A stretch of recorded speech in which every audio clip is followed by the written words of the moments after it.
Gatameen afunamni kee hin barbaadama, hin barbaadama, hin barbaadama.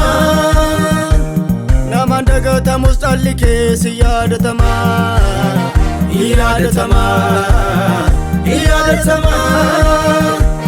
Homtuu yaadeen beeku Daawit akka mootii ta'u, akka mootii ta'u, akka mootii ta'u.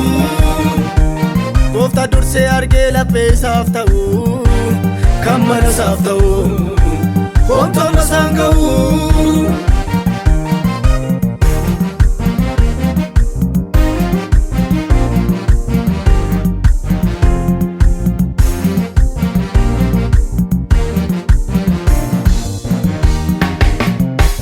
Daawit dhiibamuudhaafi ajajnoolii bee dhaqanii fidanii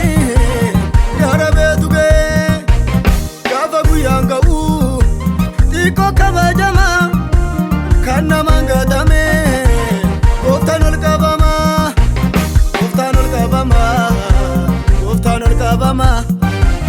Iddoon naaf yaadame hin hafuun ga'ama, gooftaan ol qabama, gooftaan ol qabama. Iddoon naaf yaadame hin hafuun ga'ama. Akka namni ilaalutti ilaalu ijjisaa dadhabaa Waaqatu guddisaa. Akka namni ilaalutti ilaalu ijjisaa dadhabaa Waaqatu guddisaa.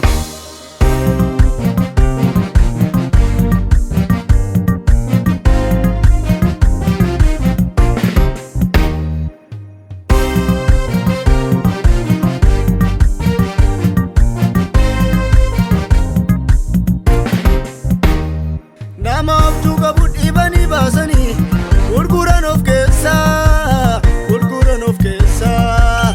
Gooftaan biraa namni fuuldura isaa deemeetu karaa wal qixxeessa, karaa wal qixxeessa, karaa wal qixxeessa.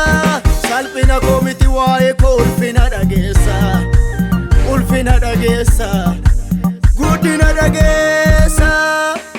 Du'eera jedhanii labsi lallabanii inni duune jira, inni duune jira. Abjuu biyya raasee furmaanni harka isaarra jira. Ani kufne jira, ani cabne jira. Rakkoo biyya raasee furmaanni harka koorra jira.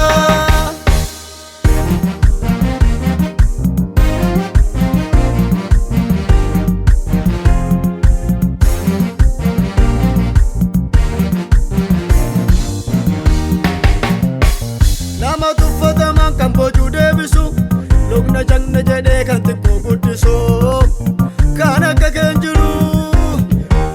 Warra miidiyaamii harka isaatti laate ba'aanu tulfaate Yesuustu nu baate. Garbummaa saba isaa Waaqayyo irraa kaase, kanaaf waaqessaa anallee birmaduu na baase.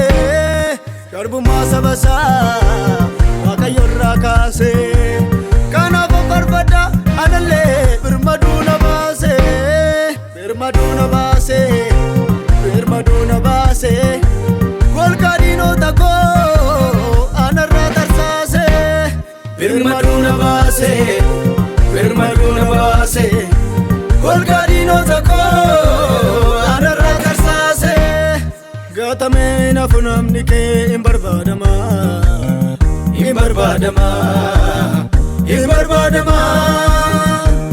Namaan dagatamus dhalli kee si yaadatama, yaadatama, yaadatama.